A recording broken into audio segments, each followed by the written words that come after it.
ಚಿಕ್ಕೋಡಿ ಜಿಲ್ಲಾ ಹೋರಾಟ ಸಮಿತಿ ಮತ್ತು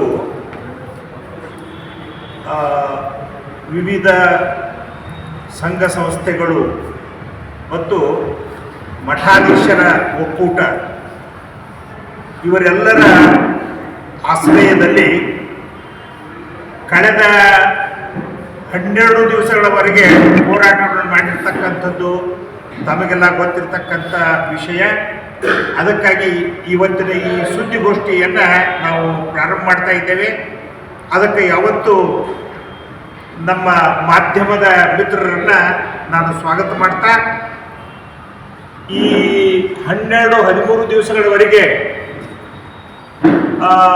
ಮಠಾಧೀಶರು, ವಿವಿಧ 49 ಸಂಘ ಸಂಸ್ಥೆಗಳು ಮತ್ತು ಬೆಳಗಾವಿ ಈ ಚಿಕ್ಕೋಡಿ ಜಿಲ್ಲೆ ವ್ಯಾಪ್ತಿಯಲ್ಲಿ ಬರ್ತಕ್ಕಂಥ ಎಲ್ಲ ನಾಗರಿಕರು ನಮಗೆ ತುಂಬ ಹೃದಯದ ಬೆಂಬಲವನ್ನು ಸೂಚಿಸಿದ್ದಾರೆ. ಬಹುಶಃ ತಮಗೆಲ್ಲ ಗೊತ್ತಿರುವ ಹಾಗೆ ತಾವು ಕೂಡ ನಮ್ಮ ಮಾಧ್ಯಮದ ಮಿತ್ರರು ಚಿಕ್ಕೋಡಿ ಜಿಲ್ಲೆ ಆಗಬೇಕು ಅಂತಕ್ಕಂಥ ವಿಷಯವನ್ನು ದೃಷ್ಟಿಯಲ್ಲಿಟ್ಟುಕೊಂಡು ತಮ್ಮ ಪತ್ರಿಕೆಗಳ ಮುಖಾಂತರ ಅದನ್ನು ಬಿತ್ತರಿಸಿದ್ದೀರಿ. ಅದಕ್ಕಾಗಿ ತಮಗೆ ತುಂಬ ತುಂಬ ಹೃದಯದ ಧನ್ಯವಾದಗಳನ್ನು ನಾನು ಹೇಳ ಬಯಸ್ತಾ ಇದ್ದೇನೆ. ಜೊತೆಗೆ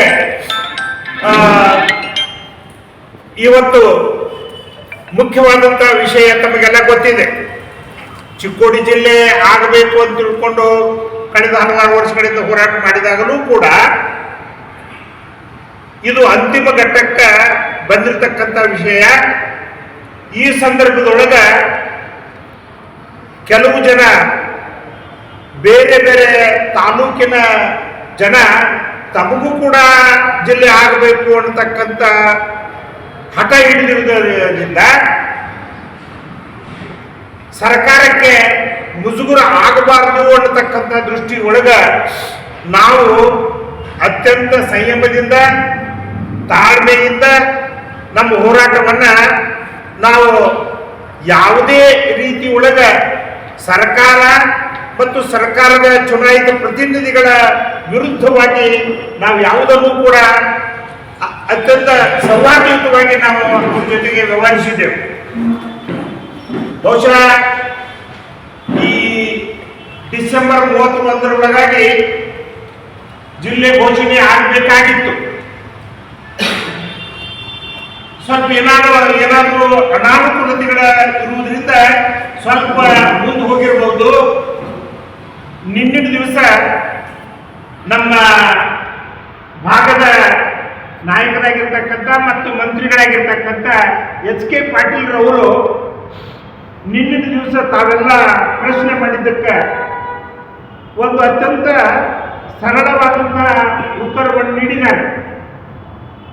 ಚಿಕ್ಕೋಡಿ ಜಿಲ್ಲೆಯಾಗುವುದು ಅತ್ಯಂತ ಸಮೀಪದಲ್ಲಿ ಬಂದಿದೆ.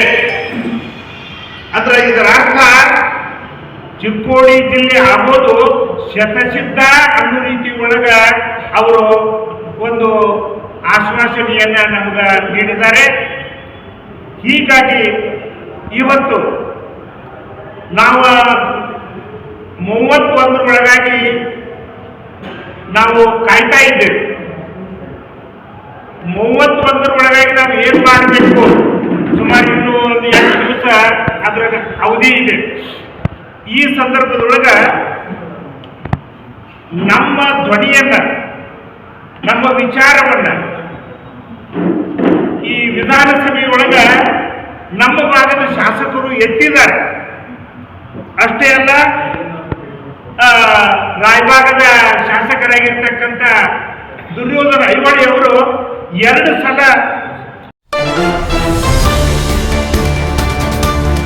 ವೀಕ್ಷಕರೇ, ನೀವು ಇನ್ನು ನಮ್ಮ ಜೀ ಕನ್ನಡ ಮೀಡಿಯಾ ಚಾನೆಲ್ಗೆ ಸಬ್ಸ್ಕ್ರೈಬ್ ಆಗಿಲ್ಲ ಅಂದ್ರೆ ಕೂಡಲೇ ಸಬ್ಸ್ಕ್ರೈಬ್ ಮಾಡಿ. ಇದಿಷ್ಟು ಈವರೆಗಿನ ಸುದ್ದಿ.